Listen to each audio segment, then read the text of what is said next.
Good afternoon, my friends. So often we're on the run. There's all this noise, there's all these distractions. So I just wanted to record something right from my living room, but most importantly, right from my heart.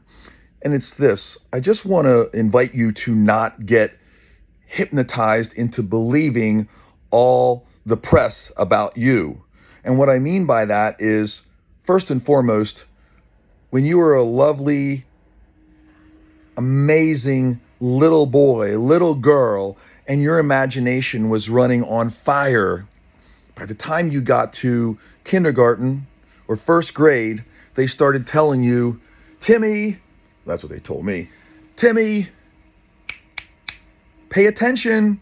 Stop daydreaming. I was over here lost in my beautiful world where everything was real in here. And they said, stop doing that. You have to pay attention to the class or you're going to be in detention. Now, anytime we get threatened with a behavior or with a punishment, we're going to stop that behavior.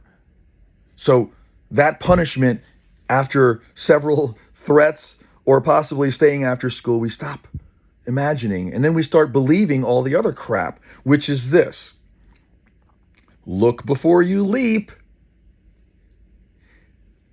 The other one is stay in your lane. Just take your time. Don't move too fast. You know, all this crap. Listen, my whole life, and I remember this since I was a child, since I was a teenage boy, is I thought, I don't want to take my time. Once I make a decision that I want to go somewhere, I want to go there right away.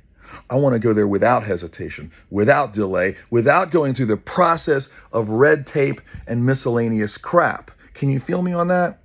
Because it's the hesitation that robs you of your momentum, and it takes away your imagination when all of a sudden, instead of being in this glorious state of flying free, making things happen at a zillion miles an hour because your imagination has no limits, you have to dumb it down and start saying A, B. Sorry, my phone just rang in. A, B, C, D, E, F, G, and all this stuff, right? And you're slowing down and you're doing the fairy tales and you're doing the alphabet and you're doing the multiplication tables. And guess what? That stuff's really important. But why did they take the classes out on imagination? Why did they say, stop doing that, and then you stop doing that? This video is to say one thing. Start doing that. Start imagining. Imagine your butt off. Imagine without restriction. Imagine without asking permission.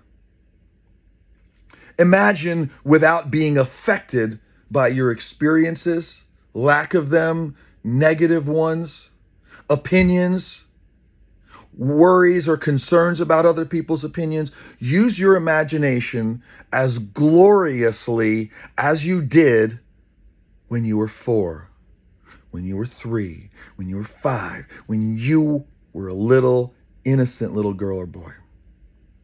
Because I do that every day. When I finish this video, I'm going to go into a beautiful meditation, which the difference between that and just going to sleep is when you go to sleep, you cannot control the direction of your attention.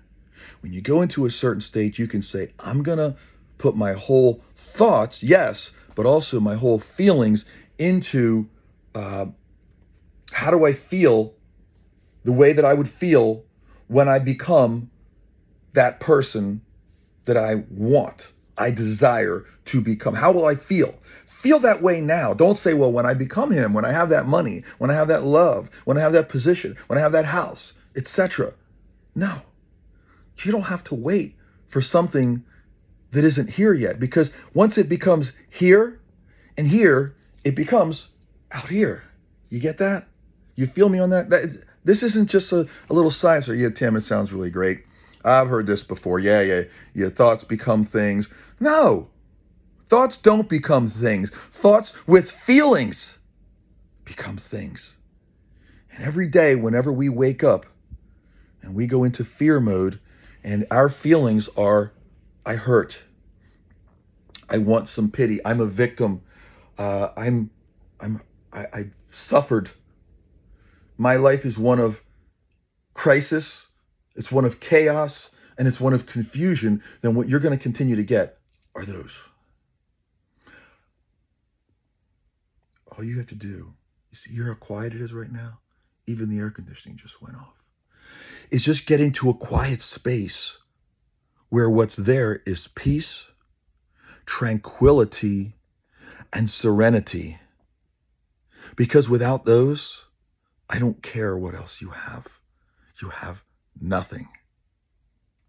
So whenever you hear people talking about he is enlightened, she is enlightened, that feeling of enlightenment is simply inner peace. And that, my friends, is all the wealth in the world. That comes from your imagination. Imagine how you feel at peace, and you shall be at peace and prosperity and love. Hey, my friends, before I run, I wanted to share with you one quick quote from the late Andrew Carnegie, once the wealthiest man in the world, steel magnet, look him up. He said this: any idea that is held in the mind, that is emphasized, that is either feared or revered, will begin at once to clothe itself in the most appropriate physical form available. So as soon as you start putting thoughts with emotions, this and this, this and this,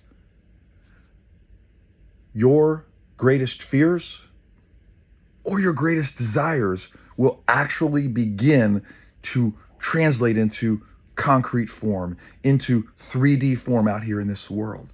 So be particular, be specific about the emotions that you let you feel. You feel me? Love always.